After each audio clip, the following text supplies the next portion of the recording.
여러분 안녕하세요. 반갑습니다. 네프롤로지 17번째 시간입니다. 자, 이번 시간부터 사구체 질환, 우리 순우리말로는 콩파토리 질환을 다룰 텐데요.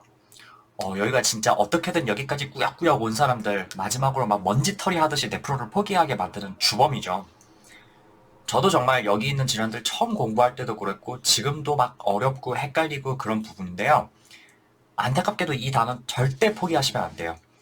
왜냐하면은 국시에서 이 단어 문제가 최소 두 문제는 나와요. 그 네프롤로지에서 아령을 낼 만한 요소가 여기 말고 별로 없기 때문에 거의 뭐 이걸로 R형 한 세트가 나온다고 보시면 되거든요.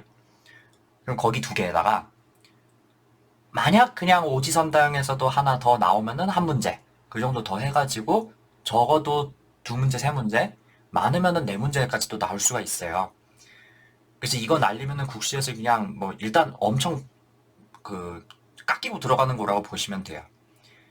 근데 여기 포함되는 질환이 한 10개쯤 되는데 각각이 뭐 그렇게 대단히 어렵냐면 그렇지도 않아요. 이게 내신 시험이나 아니면 USML에는 정말 어렵게 나오는데 국시에는 정말 딱딱 몇 가지 힌트 잡고 병리 소개 눈에 잘 바르고 하면은 생각보다 엄청 쉽게 풀리거든요.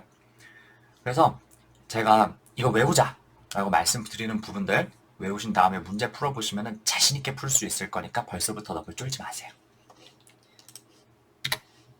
자, 그래서 이번 단어는 사구체 질환의 접근, 네프로틱 신드롬인가 이렇게 보고 그 다음에는 이제 다음 시간부터는 강론을 MCD, MGN, FSGS, MPGN, 루푸스 네프라이티스, IgAN, PSGN, RPGN 그리고 마지막으로 선천성, 사구체성 혈뇨를 보이는 질환들 이렇게 다룰 텐데요.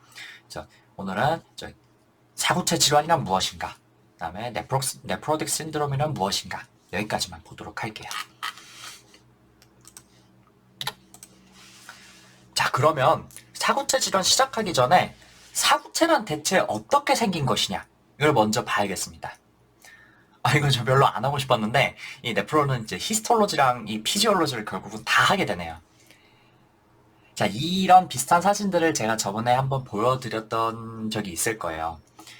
그 글로메룰러스를 기준으로 보면은 혈관이 이렇게 어퍼런트 아르테리올로 들어와서 캐필러리가 이렇게 실뭉리처럼 돌돌돌돌 뭉친 글로메룰러스에서 혈액이 이렇게 쫙 돌고 플라즈마가 일부 필트레이션 돼가지고 일부 필트레이션이 되고 남은 거는 여기 efferent arteriole로 빠져나갑니다. 그래서 이 글로메룰러스에서 원료, 그러니까 primitive urine이 밖으로 새어 나가는데 그걸 받아내는 구조물이 이렇게 깔때기처럼 생긴 이 보우먼스 캡슐이죠. 그래서 여기서 생성된 primitive urine들이 renal tubule을 거쳐서 몸 밖으로 배설이 되게 되는데요. 이 콩파토리 질환은 요 글로메룰러스와 보우먼스 캡슐을 구성하는 세포들에 뭔가 문제가 생겼다. 이렇게 보시면 되겠어요. 구체적으로 어떤 세포들이 있냐면요. 이 우선 요 글로메룰러스는 그러니까 간단히 말해서 캐필러리의 일종이거든요. 그러니까 모세 혈관이 실뭉치처럼 이렇게 돌돌돌돌 뭉쳐 있다고 보시면 돼요. 그래서 이 글로메룰러스 안에는 이렇게 혈관 내피 세포, 엔도실리얼 셀들이 얇게 퍼져 있습니다. 그런데 이런 엔도실리움은요, 항상 기저막, 그러니까 베이스먼트 멤브레인이 필요하죠. 그래서 이 글로멀러 캐필러리의 구조를 보면요, 원래는 사실 이 베이스먼트 멤브레인이 파이프 같은 모양을 하고 있고, 그 안쪽에 엔도실리움이 한 겹 덮여 있고요. 그 다음에 그 안쪽에 이제 루멘이 있죠. 그 캐필러리 루멘을 RBC와 혈액들이 흘러가는 그런 구조물로 되어 있습니다. 그런데 이 글로메룰러스는 혈관이 뭉친 모양을 계속 유지를 하고 있어줘야 되잖아요. 그래서 이게 상당히 복잡하게 요리조리 꼬여 있기 때문에 이 모양을 꽉 잡아가지고 유지를 하는 세포들이 필요해요. 그게 바로 메산지얼 셀들입니다. 요 왼쪽 그림에는 이렇게 한두 개만 표시가 되어 있는데 요 오른쪽에도 보시면 요 보라색으로 되어 있는 게 다 메산지얼 셀들이거든요. 근데 사실은 이렇게 아르테리올로 들어와가지고 캐필러리들이 막 정신없이 이렇게 되어 있으면은 그 사이사이 공간들을 꽉 채워가지고 모양이 흐트러지지 않게 단단히 고정하고 있는 세포, 그게 바로 메산지어 셀들이다. 이렇게 생각하시면 되겠어요. 그 다음 그 보우먼스 캡슐을 바깥에서 마치 그 뭐라고 해야 될까? 이렇게 양손을 이렇게 펴가지고 이렇게 그 보리보리 싸다 할 때처럼 이렇게 붙잡고 있는 구조가 보우먼스 캡슐인데요. 마치 깔때기 같은 모양을 하고 있는 이 구조의 바깥면을 구성하고 있는 거를 parietal layer다 이렇게 얘기하고, 그 다음에 글로메룰러스의 닿는 부분, 거기를 visceral layer라고 합니다. 그래서 이 글로메룰러스가 글로메룰러스에서 플라즈마가 밖으로 이렇게 새어 나오잖아요. 근데 그게 visceral layer를 한 번 더 거쳐서 보우먼스 캡슐의 안쪽 루멘으로 걸러서 나온다. 그게 바로 primitive 유린이다. 이렇게 생각하시면 되겠어요. 그래서 이 비세랄 레이어를 구성하고 있는 세포들을 우리가 포도사이트다 이렇게 불러요. 포도사이트. 참고로요, 이 글로메룰러스에서 에피텔리움이라 함은 이 포도사이트를 얘기하는 겁니다. 가끔 헷갈리시는 분들이 있으니까 주의하세요. 안쪽에는, 혈관 쪽에는 엔도셀리움이 있죠. 그 다음에 혈관 바깥에 붙어 있는 이 포도사이트, 얘네들이 에피텔리움이에요. 그래서 기본 구조가 이렇게 생겼고, 도대체 뭐 때문에 저런 복잡한 구조를 하고 있느냐? 이 글로메룰러스와 보우먼스 캡슐은 결국 플라즈마를 필터레이션 해서 프리미티브 유린을 만드는 게 목표잖아요. 근데 아무거나 다 내보내면 안 되고, 필터레이션을 한다는 것 자체가 일부만을 걸러서 내보낸다. 그러니까 마치 체 같은 구조물이 있어야 된다는 거잖아요. 그래서 그 체의 역할을 하는 게 바로 글로메룰러 필터레이션 배리어다. 이렇게 보시면 되겠어요. 그래서 이 글로메룰러 필터레이션 배리어는 세 층으로 구성이 되어 있습니다.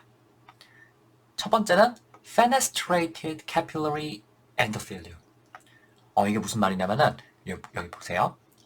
요게 이제 이 캐필러리 안쪽의 루멘인데, 요게 이게 엔도셀리움, 그러니까 내피세포가 이렇게 이제 붙어 있단 말이죠.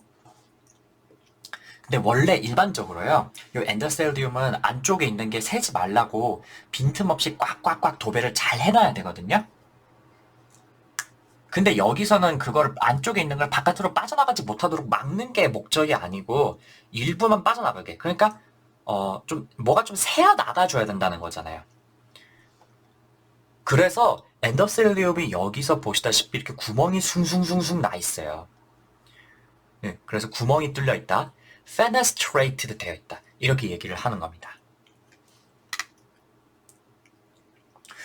두 번째는 이 엔더셀리움이 붙어 있는 이 베이스먼트 멤브레인입니다. 이 베이스먼트 멤브레인은 주로 타입 4 콜라겐, 그리고 거기에 헤파란 설페이트라는 물질로 이루어져 있어요. 이 콜라겐 타입이 몇 번이다? 4번이다. 이거 기억하세요. 마지막으로 이 보우먼스 캡슐의 visceral epithelial layer, 그러니까 여기가 엔도셀리움, 멤브레인, 그 다음에 visceral epithelium 이렇게 있는 건데, 요게 뭐라고? 포도사이트라고. 근데 그 중에서도 이 포도사이트가 푸드 프로세스라는 거를 내보내는데, 요 사진을 보시면요, 이 포도사이트의 셀 바디가 이렇게 있으면 얘네가 이렇게 사방팔방으로 요 촉수 같은 걸 이렇게 뽑아요. 거기 그 촉수 같은 거에서 또 진해 같은 것처럼 이렇게 발이 막 이렇게 달려 있거든요. 그래서 요 발 모양처럼 생긴 거, 요거를 콕 집어가지고 우리가 푸드 프로세스다 이렇게 얘기하는 거라고 보시면 돼요. 그렇게 그래서 이 세 층이 요 오른쪽 위 사진처럼 보시면은 세 층을 이루어가지고 필트레이션 배리어, 아무거나 빠져나가지는 못하고 특정 물질만 빠져나가도록 하는 마치 체 같은 모양을 하고 있다. 이렇게 생각하시면 되겠습니다. 그래서 구체적으로는 그래서 이제 조직학적으로는 이게 필트레이션 배리어가 이렇게 세 층으로 되어 있는데, 요거를 기능적인 측면에서 보면은 이 사이즈 배리어와 차지 배리어 두 가지로 나눌 수가 있어요. 그래서 우선 요 fenestrated capillary endothelium, 이제 구멍이 숭숭 나 있다 그랬죠. 근데 요걸 통해서 물질들이 밖으로 빠져나갈 수가 있는데, 요 구멍들이 크기가 아주 작아요. 그래서 100 나노미터보다 크기가 큰 것은 빠져나가지 못한다. 즉, 뭐 세포라든지 그 다음에 혈액 안에 보면은 지방방울 같은 거 동동동 떠다니고 있잖아요. 트라이글리세라이드 그게 이제 VLDL이라든지 LDL이라든지 뭐 이런 거요. 그런 것들은 크기가 크기 때문에 요거 바깥으로 빠져나가기가 어렵겠어요. 그리고 여기 보시면은 이 포도사이트 푸드 프로세스들이 있는데 이것도 마찬가지로 지들끼리 다다다닥 달라붙어 있는 게 아니고 여기 보시면 약간 이렇게 성글게 되어 있거든요. 여기도 보시면 이렇게 사이사이에 공간들이 있죠. 근데 이 공간들을 보시면은 얇은 막이 하나 붙어 있어요. 이걸 뭐라 그러냐면은 slick diaphragm이다 이렇게 얘기를 해요. 그래서 이 다이어프램이 또 체의 역할을 하는 거예요. 그래서 얘네는 어떻게 되냐? 4에서 5 나노미터 이하의 물질만 통과시키고 그것보다 큰 것들은 통과를 막게 되겠습니다. 그래서 결론적으로 요 엔도셀리움과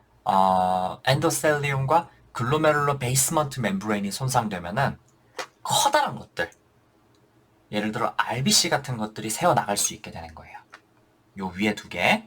그래서 요는 두 개가 손상되면은 커다란 세포가 된다. 요런 거를 네프라이틱 신드롬이라고 하고요. 그 다음에 요 바깥에 요 포도사이트와 슬릭 다이어프램이 손상되면은 조그만한 것들을 거르기가 어려워지는 거예요. 그래서 대표적으로 단백질 같은 것들이 소변으로 많이 배출되게 되는데 그런 거를 뭐라 하냐면은 네프로틱 신드롬이다. 이렇게 생각하시면 돼요. 그래서 사이즈 베리어의 측면에서 보면 또 그렇고 근데 이제 또 이게 차르저 베리어의 역할을 또 하게 된다는 거죠.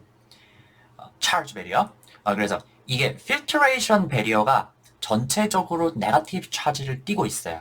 요거들 이거 전부 다 말하는 거예요. 여기 보면은 단백질들 예를 들어서 알부민 같은 거 그런 것들은 네거티브 차지를 겉에 띠고 있거든요. 그래서 이 글로메룰러 베이스먼트 멤브레인 같은 것에 네거티브 차지 몰리큘들이 다다다닥 돼 있기 때문에 그런 것들은 원래는 차지 때문에 필트레이션이 될 수가 없다. 이렇게 보시면 되겠어요. 그래서 이 사이즈 베리어에 대한 얘기를 나중에 강론 다루면서 패서피지올로지에서 나중에 아니고 조금 뒤에 패서피지올로지 다시 언급을 할 테니까 이거를 기억을 해둡시다. 그래서 사구체 질환 또는 이제 순우리 말로 콩파토리 질환이다 이렇게 얘기를 하는데 그거는 바로 이런 글로메룰러 필트레이션 베리어에 손상이 생겨가지고 우리 몸에서 빠져나가지 않아야 할 것들 그런 것들이 잔뜩 빠져나가게 되는 상황이다 이렇게 생각하시면 적절하겠어요.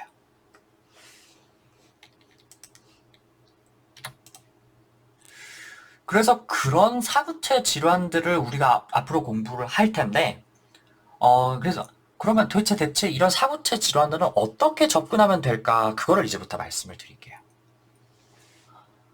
책에 보시면은 맨 처음에 사구체 질환의 접근 이렇게 나와 있고 그 사구체 질환들이 임상적으로 어떻게 나타나는지 5가지 정도로 분류를 할 수 있다 이렇게 되어 있습니다. 순서대로 Acute Glomerulonephritis, 그 다음에 Rapidly Progressive Glomerulonephritis, Chronic Glomerulonephritis, 그 다음에 Asymptomatic Urinary Abnormality, 그 다음에 Nephrotic Syndrome 이렇게 5가지로 나눌 수 있다 그러는데요. 이 분류가 네프롤로지스트한테는 중요한 걸지도 모르겠어요. 근데 제 개인적인 생각으로는요, 이렇게 환자를 분류를 하는 게 뭐 환자의 파악이라든지 아니면 이후에 예후를 판단하는데 썩 그렇게 도움을 된 것 같지도 않고요.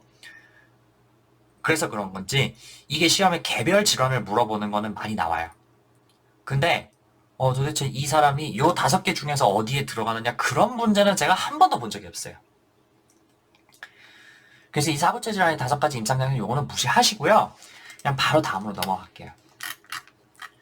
그래서 중요한 분류는요, 사실은 이 사람이 지금 네프로틱 신드롬에 해당하는 네프라이틱 신드롬이냐, 그러니까 신증후군이냐 아니면 신장염 증후군이냐 이게 그 환자 파악을 하는 도움이 되지 앞에 그 5가지 그건 별로 좀 그렇게 도움된다고 생각하지는 않습니다.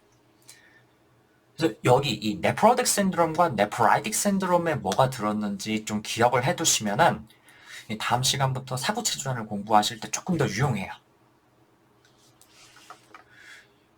요 오른쪽을 보시면은 아까 전에 설명드린 글로메룰러 필트레이션 배리어가 표현이 되어 있는데요. 보시다시피 엔도실리움, 베이스먼트 멤브레인, 그다음에 포도사이트 이렇게 세 가지 층으로 구성이 되어 있죠. 근데 이 중에서 포도사이트가 주로 손상이 되면은 단백질이 많이 빠져버리는 네프로틱 신드롬. 그리고 이 엔도셀리움과 그 엔도셀리움 바로 밑에 이 글로메룰러 베이스먼트 멤브레인 얘네 둘이 손상되면은 RBC가 많이 빠지는 네프라이틱 신드롬이다. 이렇게 생각하시면 되고요. 이 글로메룰러 베이스먼트 멤브레인이 너무 많이 손상돼서 요거 위아래가 다 파괴가 되었다. 염증이 너무 심해가지고 위아래가 다 파괴가 되었다. 그러면은 두 가지의 특징이 같이 나타나는 네프라이틱, 네프로틱 신드롬이다. 이렇게 생각하시면 되겠습니다. 자, 그러면 각각의 특징을 좀 봅시다. 우선 네프로틱 신드롬, 신증후군에 해당하는 것은 MCD, MGN, FSGS, 아밀로이드 네프로패시, 그다음에 다이아베틱 글로메룰로 네프로패시 요거 정도가 있는데요. 요거는 그래서 이제 포도사이트가 손상되어 가지고 차르지 베리어가 손상되었다. 그래서 조그만한 단백질들이 소변으로 쭉쭉쭉 빠지는 프로틴 유리아가 생기는 겁니다. 그래서 얘는 주요 증상이 단백뇨. 그러니까 당연히 소변이 굉장히 거품이 많이 나겠죠. 그리고 그것 때문에 저알부민 혈증, 그다음에 generalized edema 이런 것들이 주 증상이 되는 거예요. 그래서 요거는 effective circulatory 볼륨이 떨어져 있는 상태가 되거든요. 그래서 보통은 혈압이나 JVP가 높지 않고요. 마이크로스코픽 헤마추리아 정도는 있을 수 있지만 아주 그로스하게 뚜렷한 헤마추리아가 나오는 경우는 거의 없습니다. 검사상에서 중요한 소견은 nephrotic range proteinuria. 그러니까 하루에 소변에서 3.5g 이상의 단백질이 빠져나오는 굉장히 대량의 단백뇨가 나오고요. 그것 때문에 하이포알부미네미아와 에데마가 심하겠다. 그래서 이 단백질들 때문에 소변에 거품이 아주 많이 나고 그 다음에 소변 검사를 하면은 fatty cast가 나올 수가 있어요. 그 다음에 네프로틱 신드롬의 또 중요한 특징이 있는데 요거 둘 다 시험에 잘 나오니까 기억해두세요. 하나는 우리 몸에 스롬보시스가 잘 생기는 hypercoagulable state가 됩니다. 요거는 좀 뒤에 설명드릴 텐데 혈액의 코아귤레이션을 막는 안티스롬빈 3 같은 것들이 소변으로 많이 배출이 돼버려서 그런 거고요. 두 번째는 인펙션 리스크가 올라갑니다. 요거는 소변으로 IgG 같은 그런 안티바디 같은 게 배출이 돼버려가지고 당연히 그러면 면역력이 떨어져 버리겠죠. 그래서 감염이 잘 생기는 거고요. 요럴 때 생길 수 있는 감염의 대표격이 spontaneous bacterial peritonitis 이게 됩니다. 그 다음에 nephritic syndrome에 해당하는 거는 PSGN, IgAN, MPGN, RPGN, Alport syndrome 이런 것들이 있는데 이거는 다 글로메룰러 베이스먼트 멤브레인과 그 위에 얹혀 있는 엔도셀리움의 손상이 생겨서 RBC가 소변으로 배출이 된다. 그래서 그것 때문에 발생한 혈뇨, 이게 주증상입니다. 그래서 요거는 소변 검사에서 디스모르픽 RBC, 그다음에 RBC 캐스트, 그러니까 글로메룰러 헤마추리아의 증거를 찾을 수가 있고요. 동시에 레닌 분비가 증가해서 혈압이 올라갑니다. 그리고 여기 보시면은 GFR이 떨어져가지고 올리규리아와 아주테미아가 온다 뭐 이렇게 돼 있는데 요거는 사실은 이제 네프로틱이든 네프라이틱이든 둘 다 생겨요. 근데 대체로 네프라이틱이 진행이 조금 더 빠른 경향이 있습니다. 그리고 네프라이틱에는 그러면 프로틴 유리아가 없느냐? 아니 요것들이 손상이 생기고 나면 당연히 단백질도 빠질 수 있는 거 아니냐? 맞아요. 근데 양이 조금 더 적다. 그러니까 네프로틱 레인지 수준으로 매시브 프로틴 유리아까지는 잘 가지 않는다. 이렇게 돼 있어요.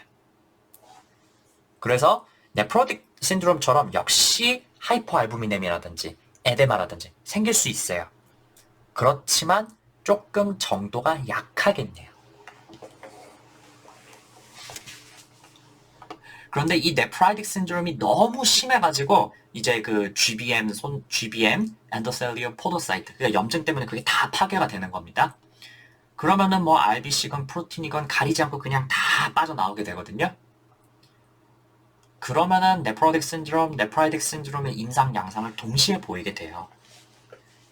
이런 거를 이제 네프라이틱 신드롬이 극단적으로 심해진 케이스면 이렇게 된다 이렇게 되는데, 특히 이제 네프라이틱 신드롬 중에서는 이제 NPGN 그리고 DPGN 이런 것들이 여기까지 오게 되는 경우가 많다 그러고요.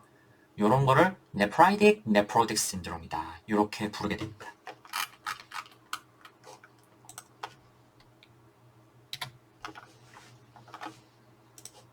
그러면은 이 중에서 네프로틱 신드롬에 대해서 조금 더 자세하게 보도록 합시다.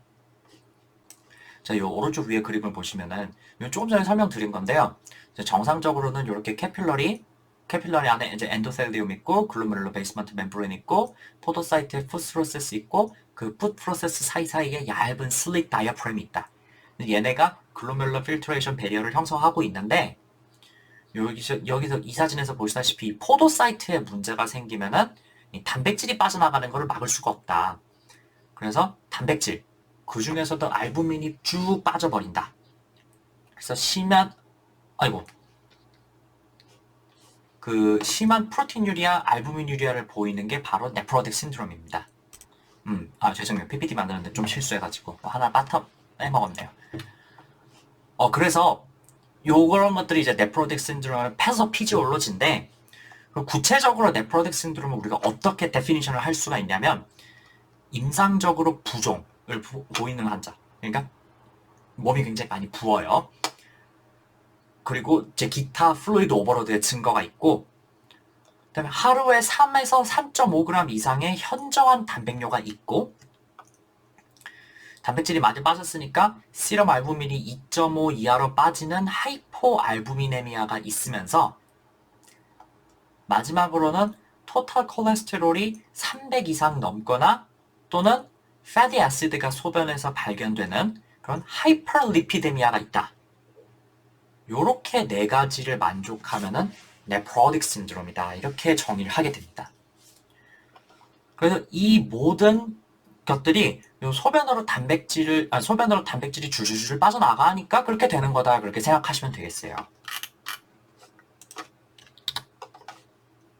자, 그러면 그 네프로틱 신드롬이 도대체 왜 이런 증상을 보이는지, 그리고 아까 그 데피니션에 들어있는 거 말고는 또 어떤 증상들이 있는지 요걸 봅시다. 첫 번째는 페리페럴 에데마 또는 퍼머너리 에데마, 그러니까 볼륨 오버로드가 생길 수가 있어요. 이 혈장의 단백질들은요, 혈액의 온코틱 프레셔를 유지하는데 중요한 역할을 한다 이렇게 되어 있어요. 무슨 말이냐면은 그 혈액에 있는 물들이 그냥 혈관 밖으로 이렇게 막 빠져나가 버리고 그러면 안 되잖아요. 그래서 그 혈장의 단백질은 물을 꽉 붙잡고 혈관에서 빠져나가지 못하도록 하는 그런 역할을 하고 있어요.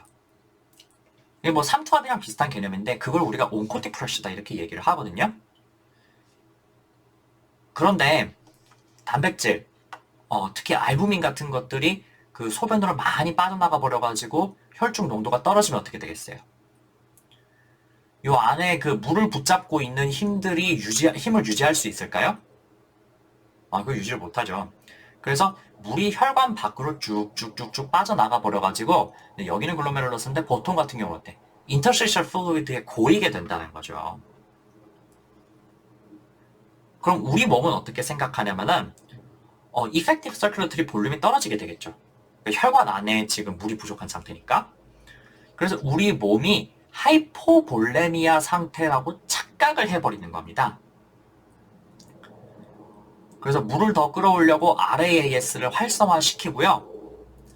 RAAS 때문에 소듐과 워터 리텐션이 생기는 거죠.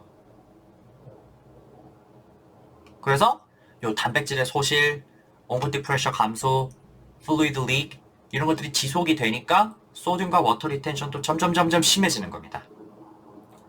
그래서 몸에 특히 이제 몸에 물이 어디 차냐면 이제 인터스티셜 스페이스, 그러니까 조직액 이런 것들 사이에 간질액으로 물이 꽉 차는 겁니다.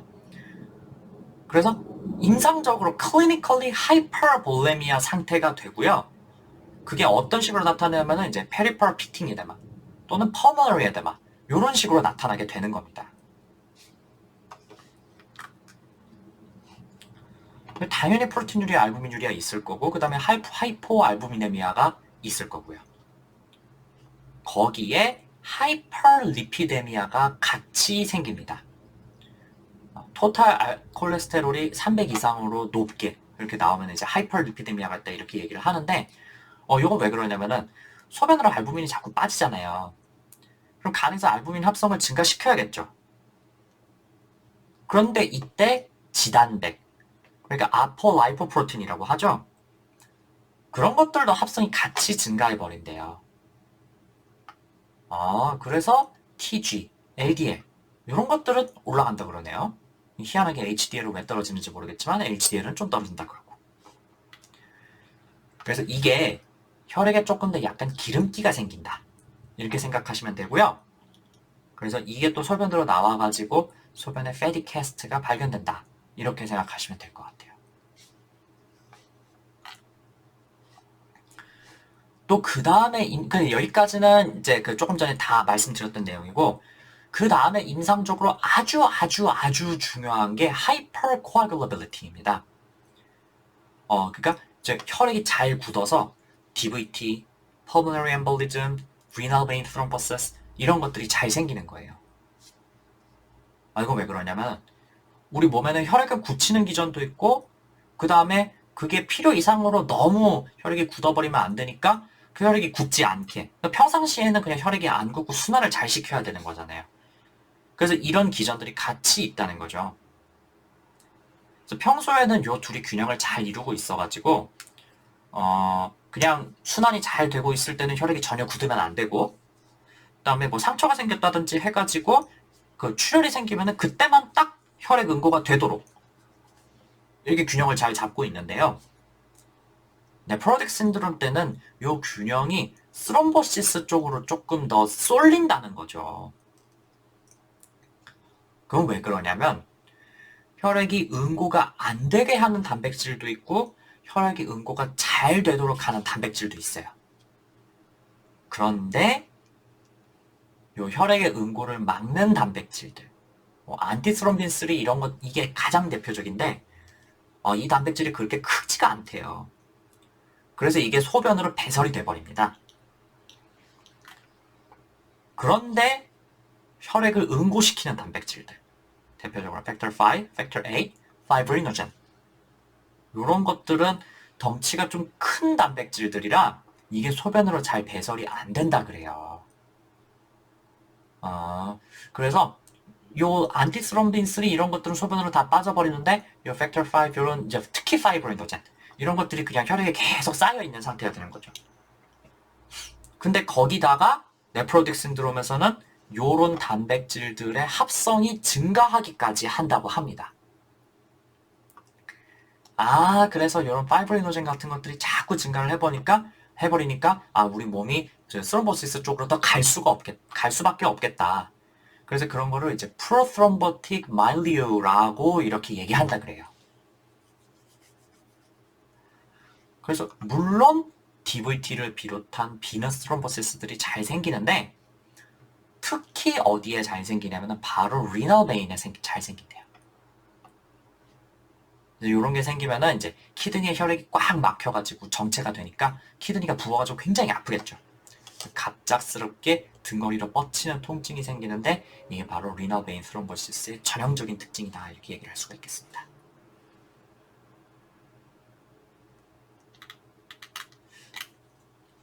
그 외의 증상으로는 면역력이 떨어져가지고 감염, 특히 spontaneous bacterial peritonitis가 생길 수가 있고 이때는 특이하게 이제 뉴모코크스에 의해서 SPP가 생길 수 있다 이렇게 돼 있고요.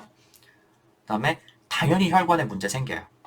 아테로스클레로틱 컴플리케이션 이런 거 생겨가지고 제가 저번 시간에 또 CKD 때 말씀드렸겠지만 가장 흔한 코모비디티가 카디오바스큘러 코모비디티다 이렇게 말씀드렸잖아요.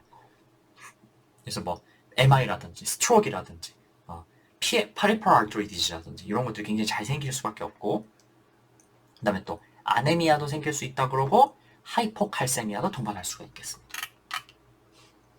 그리고 또 뭐 하이포볼레믹 크라이시스 이런 거는 이제 하이포알부미네미아가 너무 심하다 보니까 생길 수 있는 건데 요거는 제가 다음 시간에 한번 설명드릴게요. 그래서 그래서 이 네프로틱 신드롬이라는 거는 결국 이제 소변으로 단백질이 빠지다 보니까 그렇게 여러 가지 임상적인 증상을 나타내는 증후군이다 이렇게 얘기를 할 수가 있는데 그럼 이 네프로틱 신드롬을 일으킬 수 있는 구체적인 원인 질환에는 뭐가 있냐면은 좀 전에 말씀드렸는데 MCD, MGN, FSGS, 아밀로이드 네프로패시, 그다음에 DM 네프로패시 요게 대표적이고요. 거기다 한 가지 더. 이 MPGN은 사실 이제 네프로틱보다는 네프라이틱에서 시작하는 거긴 한데 MPGN 진행도 굉장히 빠르고 그 다음에 그 네프로틱 레인지 프로틴 유리아를 동반을 할 수가 있어요. 네프로틱 네프라이틱 신드롬까지 갈 수 있다는 얘기입니다. 그래서 사실은 이 MPGN은요 네프로틱 신드롬을 보이는 환자에서도 일단 감별은 해야 된다 이렇게 되어 있어요. 그래서 한 6개 정도로 생각을 하시면 되고 요 각각의 질환들에 대해서는 이제 다음 시간에 설명을 드릴 텐데 그럼 감별 진단을 우리가 어디서부터 출발을 해야 되냐 요거까지만 말씀드릴게요. 뭘 보시면 되냐면은 첫 번째 나이, 두 번째 혈뇨를 보시면 됩니다. 요 오른쪽에 있는 표에서 보시다시피 이 네프로틱 신드롬이 나이별로 흔한 원인이 좀 달라요. 그래서 네프로틱 신드롬 문제가 만약에 나왔다. 일단 나이부터 보고요. 소아다. 2~3살 된 애다. 그러면은 거의 대부분 답이 미니멀 체인지 디지스가 되겠습니다. 근데 만약에 소아가 아니고 성인이다. 그러면은 성인에서는 미니멀 체인지 디지보다는 membranous glomerulonephritis, MGN이 조금 더 흔하거든요. 그래서 보통은 MGN으로 문제를 잠깐만. 성인이면은 뭘 보냐면요. 이거 보통은 이제 MGN으로 답이 나오는데 그 전에 이제 혈뇨부터 봐야 돼요. 그래서 이 미니멀 체인지 디지스나 아니면 membranous glomerulonephritis는 마이크로스코픽 헤마츄리에 나오는 경우가 거의 없어요. 그래서 혈뇨를 주지 않았다면 이제 MCD, MGN 둘 중 하나겠다. 근데 성인에서는 MGN이 조금 더 흔하기 때문에 보통은 MGN으로 문제를 주시거든요.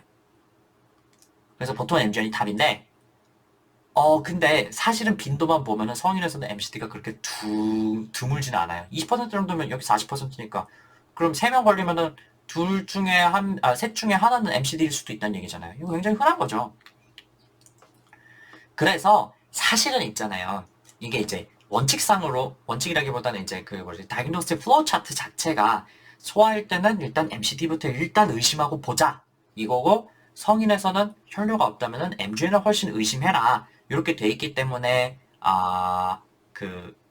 MGN에 보통 문제를 내신 건데 여기서 보시다시피 이제 성인에서도 사실 MCD가 굉장히 흔하기 때문에 그냥 무조건 성인이라고 MGN을 이렇게 찍으시면 안 된다는 거야. 얼마든지 성인에서도 MCD가 답으로 나올 수 있기 때문에 이거 절대 바로 그냥 찍히시면 안 됩니다. 나이 많다고. 그래서 혈뇨가 없는 경우는 그렇고 만약에 혈뇨가 있는 경우다 이제 FSGS, MPGN 이런 거를 생각을 하시면 되겠습니다. 그럼 도대체 얘네들끼리는 그거보다 확실하게는 감별을 어떻게 해야 되느냐? 그러면은 이제 리스크 팩터를 봐야 돼요. 사실은요, 이 글로메룰러 네프라이티스에서 리스크 팩터가 뚜렷하게 있는 게 흔하냐, 아니면 없는 게 흔하냐 하면은 딱히 뭐가 없고 그냥 프라이머리하게 걸린 게 더 흔하다 그래요. 근데 그렇게 문제를 주면은 진짜 바이옵시를 하는 거 말고는 감별을 하는 방법이 없잖아요. 그냥 돌려 말하면은 바이옵시를 안 주면은 정확하게 감별은 안 되는 거잖아요. 그래서 시험에는 보통 요 리스크 팩터들을 주고 그다음에 문제를 풀라고 하게 되는 겁니다. 그래서 이제 나이랑 헤마츄리아로 감을 잡으셨으면은 그 다음에 이 리스크 팩터를 감별을 하셔야 되는데 요 자세하게는 제가 감으로 들어가면서 설명을 드릴게요. 일단은 그래서 리스크 팩터를 외워야겠구나 이거 정도만 생각하시면 되겠습니다.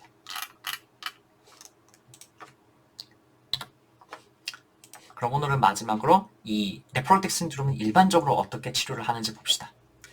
당연한 얘기지만 원인 질환을 치료를 할 수 있으면 그게 제일 좋겠는데 사실 이 글로메룰러 네프라이티스들 특히 성인을 발병한 케이스들은 치료가 잘 안 되든지 아니면 재발하는 경우가 많아요. 그래서 원인 질환 치료는 사실 조금 어려운 경우가 많고 그 외에 보존적인 치료로는 혈압과 단백뇨를 조절하고 그다음에 글로메룰러스의 손상을 막기 위해서 ACE 이니비터나 ARBs 많이 사용하게 되고요.